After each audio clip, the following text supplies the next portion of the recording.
Ma'am सबसे पहले तो हमको इस बात का तकलीफ है कि लोग ये पूछ रहे हैं कि आप मांग क्यों रहे हैं, और हम लोग ये सोच रहे हैं कि बाकी लोग आवाज क्यों नहीं उठा रहे हैं। शिक्षा, अगर आप किसी चीज को शिक्षा देंगे, एक हायर एजुकेशन लड़का करता है, 4 4 साल अगर स्टडी कर रहा होता है, और उसे अपने रिजल्ट्स के लिए अगर ट्विटर पे कैंपेन चलाना पड़ रहा है, इसका मतलब सिस्टम काम नहीं कर रहा है। हम लोगों ने मिलियंस में ट्वीट किए, और मिलियंस में ट्वीट करने के बाद अगर कोई उधर से रिस्पॉन्सिबल जवाब नहीं आएगा, तो फिर हम लोग को दोबारा ट्वीट करना पड़ रहा है, मोदी जी जवाब दो। तो ये बहुत दुखद है कि स्टूडेंट के लाइफ के साथ खेला जा रहा है। बहुत लेट लटीफी चल रही है, इसमें किसी एसएससी की केवल बात नहीं है। आप किसी भी स्टेट की वैकेंसी को देखेंगे, सब में कमोबेश यही सिस्टम चला रहा है, जिसमें कोई रिफॉर्म लाने को तैयार ही नहीं है। देखिए मैम, पहले क्या था कि वैकेंसी ज्यादा थे तो थोड़ा बहुत लड़के एडजस्ट कर लेते थे, क्योंकि वैकेंसी ज्यादा रहने वाले से सिलेक्शन भी ज्यादा हो जाता था। लेकिन इधर देखेंगे तो ग्रेजुअली वैकेंसी लगातार घटते गई है। और आपको जानकर ताज्जुब होगा मैम कि कई ऐसे एग्जाम हैं जो पिछले 5 5 साल से अटके हुए हैं। हम आपको स्पेशली बिहार के बारे में बताते हैं। बिहार एसएससी वैकेंसी निकाली थी 2014 में।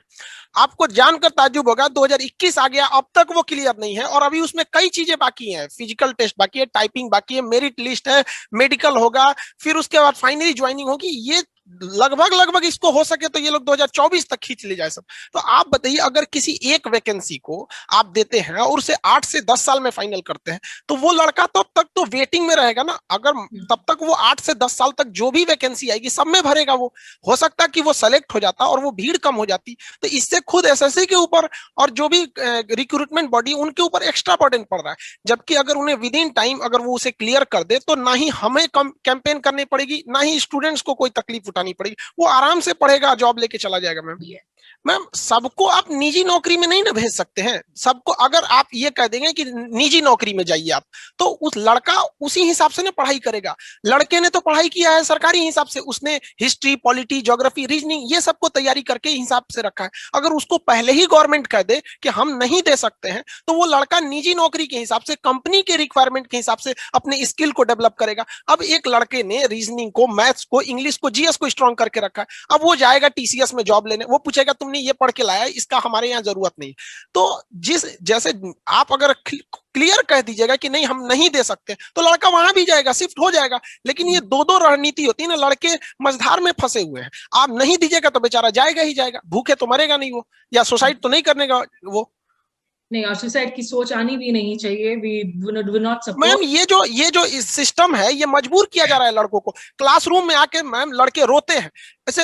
आते हैं, हमको नॉर्मल एक लड़का है, सर मेरा 200 में 200 नंबर आ रहा है। आप जरा कल्पना कीजिए कि जो लड़का 200 में 200 नंबर ला रहा है वो किस तरह से पढ़ा होगा। अपना सब कुछ छोड़ दिया, कहा कि सर लॉकडाउन में हम घर नहीं गए थे, पूरा कोरोना से शहर खाली हो गया था, हम पढ़ रहे थे, मेरे मम्मी पापा के हम आखिरी सपना वो उम्मीद है। अब बताइए वो लड़का जान दे देगा अपना? और उसको अगर कोई कहेगा कि आप प्राइवेट के हिसाब से चले जाइए, तो 4 साल से बेवकूफी बन रहा था ना वो। मैम 2 3 चीज इसमें हम कहेंगे कि लोगों का कहना है कि मोदी जी का नाम क्यों जोड़े। मैम किसका नाम जोड़ेगा आदमी? महात्मा गांधी का जोड़ेगा?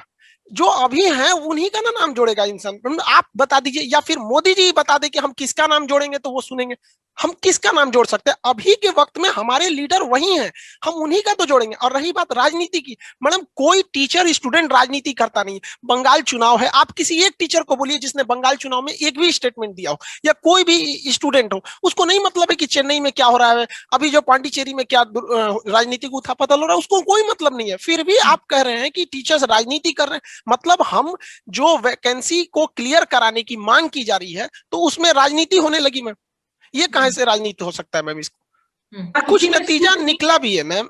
देखिए रेलवे ने 2019 में एग्जाम वैकेंसी निकाली थी, और उसके बाद वो इसको डेट फिक्स नहीं कर रही थी। तो सितंबर में सारे टीचर्स ने मिलकर, जितने अभी टीचर स्टूडेंट है, सबने मिलकर आवाज उठाई और ट्विटर पे आवाज उठाई। 3 महीने बाद रेलवे ने डेट दे दिया कि हम दिसंबर से एग्जाम लेना चालू कर देंगे। तो हम लोग को लगता है कि नहीं, अगर हम ऐसा करेंगे तो रिजल्ट दिया जाएगा। और रही बात, लोग कहते हैं कि प्राइवेट नौकरी क्यों नहीं कर लेते। मैडम गवर्नमेंट जॉब या फिर एसएससी, रेलवे, बैंक, इन सब की अहमियत लॉकडाउन में लोगों को अच्छे से समझ में आ गया था। जब लाखों लोगों को भगा दिया गया था उनके जॉब से, वो प्राइवेट जॉब वाले जो है कम से कम कुछ तो सैलरी दे सकते थे, उन्हें वो रुक सकते थे। तो लोगों को रियलाइज हुआ मैडम, डिमांड को आप नहीं रोक सकती है। घर के गांव की पृष्ठभूमि को रियलाइज हुआ कि घर में एक लड़का सेटल रहना चाहिए कि कल को कोई अगर मुसीबत आती है तो हमारे परिवार को रोक सकता है। अब आप उसको कहिएगा, वो भी जो लॉकडाउन का दर्द झेला है, उसको कहिएगा कि तुम प्राइवेट जॉब क्यों नहीं देख लेते हो, क्यों एसएससी रेलवे के पीछे पड़े हो, तो वो आपकी बात सुनेगा मैम। मैम इसमें ना दो, रही बात आप बिहार की कही, मैम सबकी यही प्रॉब्लम है। उत्तर प्रदेश की बात करते हैं, 2016 में एसआई की वैकेंसी आई थी, उसके बाद से काफी कोर्ट कचहरी भी हुआ था, तो गवर्नमेंट ने हलफनामा भी दिया था कि हम हर साल वैकेंसी निकालेंगे। अब वैकेंसी आ रही है 2021 में, और उत्तर प्रदेश में कह दिया गया है कि दरोगा का फॉर्म मैक्सिमम 28 साल तक एज के लड़के भरेंगे। आप बताइए 2016 के बाद जो लड़के का एज होगा 27 साल, वो तो अब ओवर एज हो गया। किसकी गलती है? सिस्टम की गलती है। उसका ओवर एज कैसे हो गया? आपने 4 साल 5 साल बाद वैकेंसी निकालना छोड़ दिया, उसके बीच में तो जो लड़का 25 साल का था उसने भी ओवर एज हो गया। ये हर स्टेट की प्रॉब्लम है मैडम, राजस्थान में उठाइए, रीट पटवार, हरियाणा उठा लीजिए, हर जगह का प्रॉब्लम है। और रही बात पॉलिटिकल क्या चीज है, कौन सी गवर्नमेंट आती है, देखिए मैम बात आती है कि आप उसको वरीयता क्रम में उसे प्रेफरेंस दे रहे हैं या नहीं दे रहे हैं। इन्हें कोई स्टूडेंट्स के या इस जॉब को कोई प्रेफरेंस ही नहीं दे रहा है मैडम। जैसे आप देखेंगे कोई भी चीज अगर गवर्नमेंट उसे प्रेफरेंस दे कि नहीं हमें ये चीज करनी है, तो वो हो जाती है, चाहे वो किसी चीज के मैटर को लेके सीबीआई जांच हो या फिर किसी चीज को। आप प्रेफरेंस किसको दे रहे हैं, ये डिपेंड करता है। और रही बात नौकरशाही की, तो मैडम ये जो कर्मचारी बैठ गए हैं लोग, सबसे बड़ा चीज क्या, ये इनके ऊपर कोई अकाउंटेबिलिटी नहीं है। हम वैकेंसी क्लियर कराएं नहीं कराएं, इनको कोई जवाबदेही नहीं बन पाता है। ये सबसे बड़ी समस्या, एक मोरल रिस्पॉन्सिबिलिटी खत्म होती जा रही है एसएससी वालों की। आप जैसे देखिए कोई किसी एक पॉलिटिकल पोस्ट को खाली हो जाता है, तो वहां 6 महीने के अंदर उपचुनाव करा लिए जाते हैं। यहाँ पे 5-5 साल तक कोई पता नहीं चल रहा है, और हम अपना अधिकार मांग रहे हैं। ये स्टूडेंट कह रहे हैं कि आपने हमसे फीस लिया है, फॉर्म भराने का पैसे लिए हैं, 600-600 रुपया, 700-700 रुपए लिए हुए, वो ऐसे नहीं मांग रहे हैं अपना अधिकार। और आपको अगर नहीं लेना है तो पैसे लौटा दीजिए आप।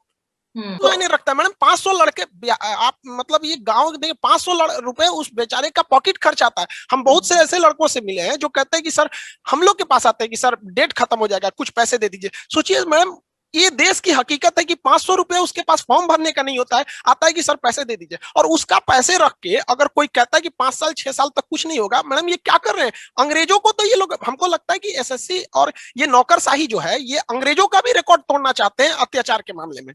मैम हम क्या कह सकते हैं इसमें, खुद इंसान अंदर से टूटता हुआ लगता है पढ़ाने के बाद।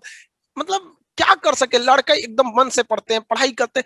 गवर्नमेंट को भी इसमें आना चाहिए, सामने खुल के आना चाहिए गवर्नमेंट को। हम क्या करें, हम आपके अपने हैं तभी तो मांग रहे हैं, वरना हम लोग किसी दूसरे से कहां जाएंगे मांगने। चाहे जो भी स्टूडेंट, जो भी टीचर है, वो एक रिफॉर्म चाहिए। आप हमसे कहिए कि भाई हम लोग को पता है कि कहां कहां गलतियां हो रही होती है, बट एक बार गवर्नमेंट एक डेलीगेशन कर दे कि भैया 10-15 लोग इस बोर्ड मेंबर बन जाओ, कि यहाँ आप किसी टीचर को सेलेक्ट कर दे, गवर्नमेंट खुद ही सेलेक्ट कर दे, उसमें गवर्नमेंट की बॉडीज भी रहे, यहाँ से कुछ एक स्टूडेंट्स के भी कुछ रिप्रेजेंटेटिव रहे, टीचर्स के रहे, वो अपनी बातों को रखेंगे कि कैसे किसी चीज को स्मूथ किया जा सकता है। नहीं तो ये परंपरा चलती जाएगी। ये हम लोग भी नहीं चाहते हैं कि ट्विटर पे ट्रेंड कराया जाए, पूरी दुनिया देखे कि भारत की समस्या। हर व्यक्ति को अपने देश से स्वाभिमान होता है, ऐसा नहीं कि हमें नहीं है, बट पानी जब सर से ऊपर चली जाती है तो क्या करेंगे मैडम।